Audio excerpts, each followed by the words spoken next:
Praise the Lord, जय मसीह की सभी को। I hope you are doing good, healthy, fit and fine. तो चलिए, आज जो है वो हमने जो लास्ट टाइम हमने जो किया था वो हमने किया था लूका का 13 चैप्टर, हमने 5th तक हमने पढ़ा था। और हमने देखा था कि कैसे परमेश्वर ने कहा है कि मैं तुमसे कहता हूँ कि यदि तुम मन न फिराओ तो तुम सब भी इसी रीति से नष्ट किए जाओगे। तो परमेश्वर मन फिराने को कितने इम्पोर्टेंस परमेश्वर ने कहा है रिपेंटेंस के लिए, मन फिराने के लिए और परमेश्वर के राज्य में अपने आप को प्रवेश करने के लायक बनाने के ऊपर परमेश्वर ने जोर किया है। हालेलुया।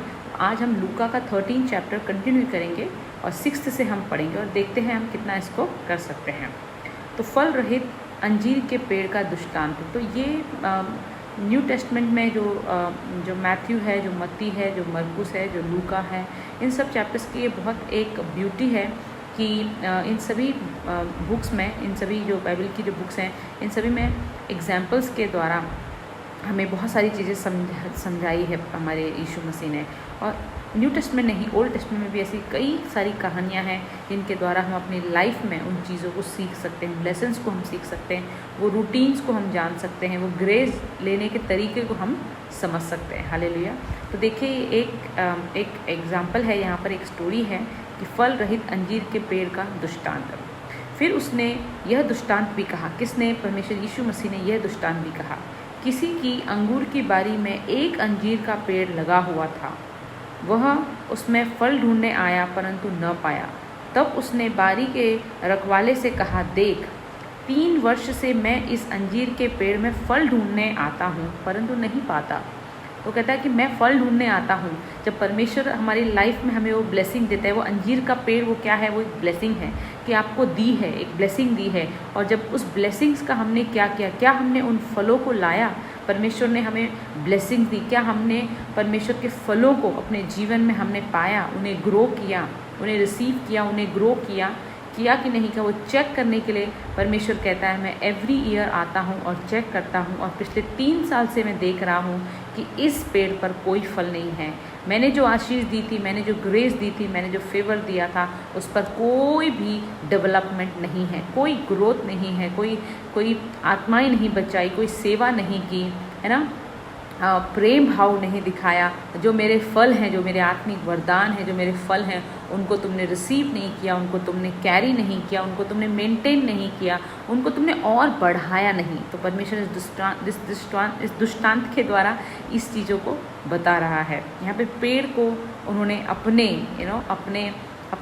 अपने लोगों को एग्जाम्पल रख के उन्होंने उसको कंपेयर किया है और कहा कि इस पेड़ में फल ढूंढने आता हूँ। इसका मतलब परमेश्वर जो है हमें आशीष देते हैं, हमें ग्रेस देते हैं, हमें फेवर देते हैं। And every time he checks कि हम उन आशीष का, उन फेवर का, उन चीज़ों का हम क्या कर रहे हैं। परमेश्वर हमें धन देते हैं, हमें शांति देते हैं, हमें उन्नति देते हैं, हमें पैसा देते हैं, हमें पावर देते हैं, हमें अच्छी जॉब, सब कुछ देता है परमेश्वर। लेकिन हमने उसको मिलने के बाद उसका क्या किया? हमने उन फलों को, हमने अपने उस आशीष पर, अपने उस ग्रेस पर हमने फल लाए और हमने आगे बढ़े, हमने उनका इस्तेमाल किया, हमने लोगों को बांटा, हमने आत्माएं बचाई। ये परमेश्वर चेक करता है, क्योंकि मैं आता हूँ कहा उन्होंने, परंतु नहीं पाता।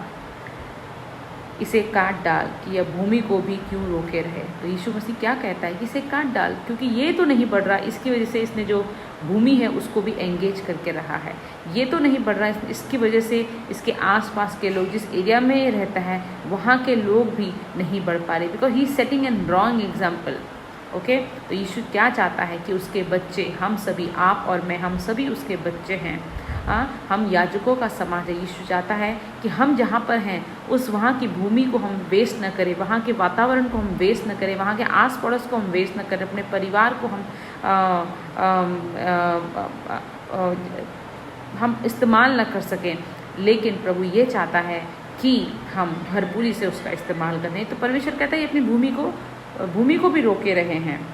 उसने उसको उत्तर दिया, हे स्वामी, इसे इस वर्ष और रहने दे कि मैं इसके चारों ओर खोद कर खाद डालूं, और यदि आगे को फल तो भला, नहीं तो उसे काट डालना। फिर वो जो दास है वो कहता है कि परमेश्वर एक और मौका इसे दे, एक और साल का टाइम इसे दे, मैं इसमें खाद डालूंगा, मैं वचनों का खाद डालूंगा, मैं प्रेयर लाइफ, अच्छे डिवाइन कनेक्टर्स और वचन और प्रेज एंड वर्शिप और संगति, ऐसे खाद हम डालेंगे और ये ज़रूर बढ़ेगा। अगर नहीं बढ़ता है, इन सब के बाद भी, वचन मिलने के बाद भी, सुसमाचार मिलने के बाद भी, मन फिराओ, परमेश्वर का राज्य निकट है, ये वचन को जानने के बाद भी, रिपेंटेंस के वचन को जानने के बाद भी, अगर कोई नहीं बदलता, अगर कोई फल नहीं लाता, केवल ग्रेस को अपने पास रखता है, या फिर जो है केवल उतना है और उसको बढ़ाता नहीं, तो कहता है अगर ये फल न लाए तो तू इसे काट डालना। तो माय डियर फ्रेंड्स, ये बहुत एक अलार्मिंग वर्ड है हम सभी के लिए कि परमेश्वर ने परमेश्वर ने सभी का इस्तेमाल करने के लिए सबको चुना है। ऐसा नहीं है कि परमेश्वर की कुछ ही लोगों का इस्तेमाल करना चाहते हैं, हाँ, लेकिन सबके इस्तेमाल करने का टाइम, सबके इस्तेमाल होने का स्टाइल और अलग अलग है।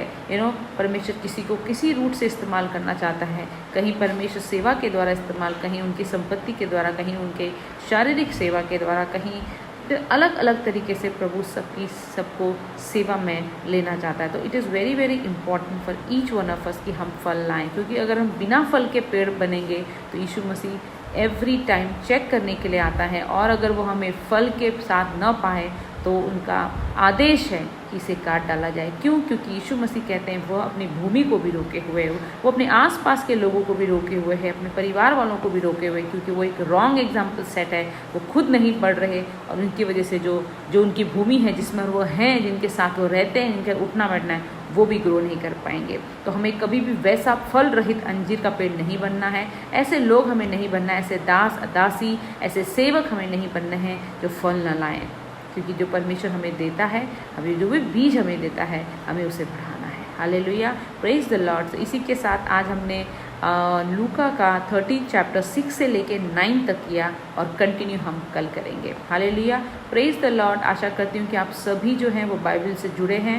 This is a direct conversation with the God. परमेश्वर के साथ डायरेक्ट संपर्क करने का एक मात्र जरिया है। इसे पढ़िए, वचनों को सुनिए और अपने लाइफ में ग्रो कीजिए, और फल देने वाले पेड़ के समान आप बढ़िए। Hallelujah, praise the Lord, amen.